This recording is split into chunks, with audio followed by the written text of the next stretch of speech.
Баршаңызға қайырлы күн достар, арнама қош келдіңіздер.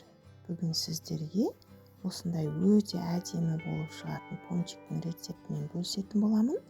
Видеоны соңына дейін қараңыздар. Алдымен ыдысымызға жылы сүт құямыз. Оның үстіне қантымызды, жұмыртқамызды салатын боламыз. Мен қажетті заттардың барлығын описание бөліміне жазып қалдырамын. Сол жерден көрсеңіздер болады. Одан соң майонез бен дрожжымызды салып, барлығын жақсылап қантымыз ерігенше араластыратын боламыз.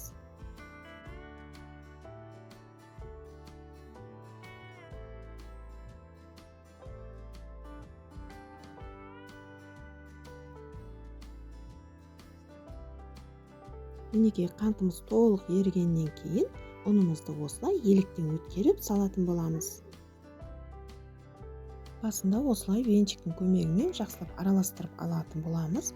Одан соң ұнымыздың қажет мөлшерін салып, қамырымызды илейтін боламыз.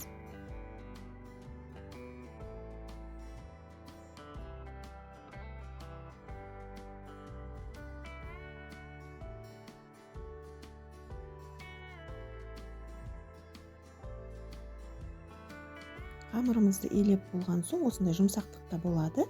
Бетін жауып, көтерілгенше қойып алыңыздар. Менің қамырым 1 сағаттай тұрды. Енді осыны осылай қалыңдықта жайып алдым. Енді дөңгелек формамен осылай кесіп алыңыздар.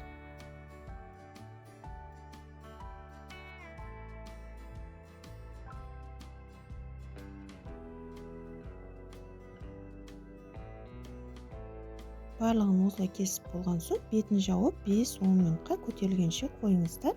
Одан соң қызып тұрған майда қызарғанша пончиктерімізді пісіріп алатын боламыз.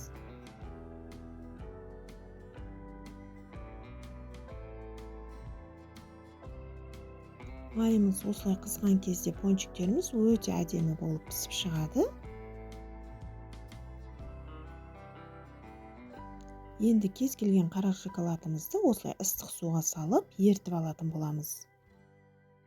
Неке шоколадымыз еріді, кішкене сұйық май қосып, жақсылап араластырып алыңыздар.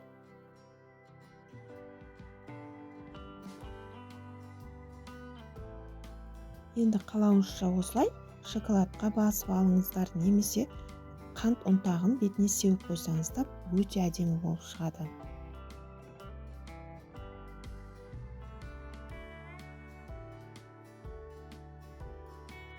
Бетіне өз қалауларыңызша осындай әдемі посыпкаларды сепсеңіздер, пончиктеріміз өте әдемі болып шығады. Міндетті түрде осы рецептпен жасап көріңіздер. Рецепт ұнаған болса лайк басып, каналыма тіркеліп, комментарий жазуды ұмытпаңыздар. Назарларыңызға көп рахмет.